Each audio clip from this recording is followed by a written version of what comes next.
Wine షాపుల నుంచి మద్యం బాటిళ్లు తెచ్చుకోవడం, ఏకంగా అమ్మవారి గుడి ముందే తాగేసి ఆ బాటిళ్లు అక్కడే పడేయడం, వాటిని పారిశుద్ధ్య కార్మికులు ఏరుకోవడం. జీవీఎంసీ 89వ వార్డు చంద్రనగర్లో ఇదో న్యూసెన్స్ గా మారింది. పారిశుద్ధ్య నిర్వహణకు ప్రజల భాగస్వామ్యం అంటే ఇలాగేనా అని ఆవేదన చెందాల్సిన పరిస్థితి దాపురించింది. ఒకవైపు చెత్తా చెదారాలు ఏరివేత, చెత్తల స్వీకరణతో పాటు పారిశుద్ధ్య కార్మికులకు ఇదో అదనపు భారం అవుతోంది. జీవీఎంసీ అధికారులు నిర్వహించిన స్వచ్ఛ సేవ కార్యక్రమంలో ఈ దుస్థితి ఆవేదన గొలిపింది.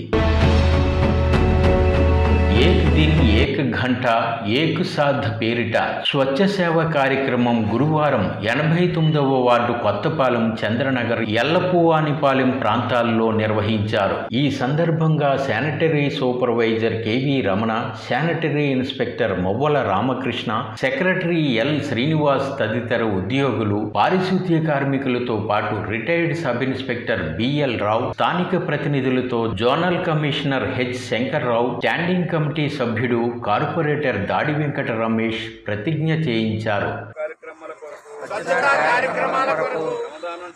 శ్రమదానం చేసి పరిశుభ్ర ఆంధ్రప్రదేశ్ సాధించే సంకల్పానికి కట్టుబడి ఉంటానని ఈరోజు పరిశుభ్రత గురించి నేను వేసిన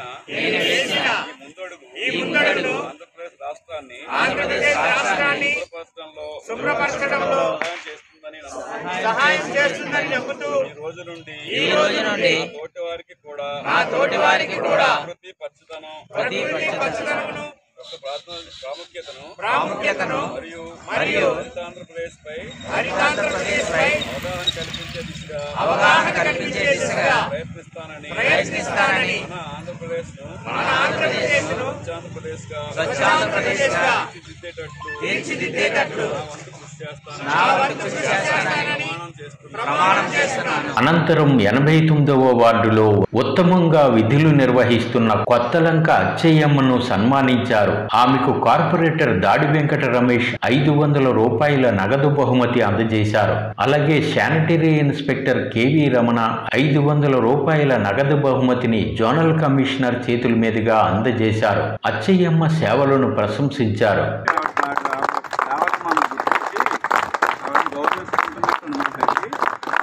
విధి నిర్వహణలో పారిశుద్ధ్య కార్మికులకు ఎదురయ్యే ఇబ్బందులను జోనల్ కమిషనర్ ప్రస్తావించారు. స్వచ్ఛ సేవ విజయవంతానికి సహకరించాలని కోరారు.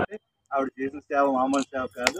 ప్రతి వాళ్ళు అందరూ కూడా ఈ స్టేజ్లోకి రావాలని మన ఎస్పెషల్లీ పబ్లిక్ వర్కర్స్ ఈ స్టేజ్ పెట్టి సన్మానం చేసేలాగా వాళ్ళ వర్క్ని ఇంప్రూవ్ చేసుకోవాలని మనసారి కోరుతున్నాను.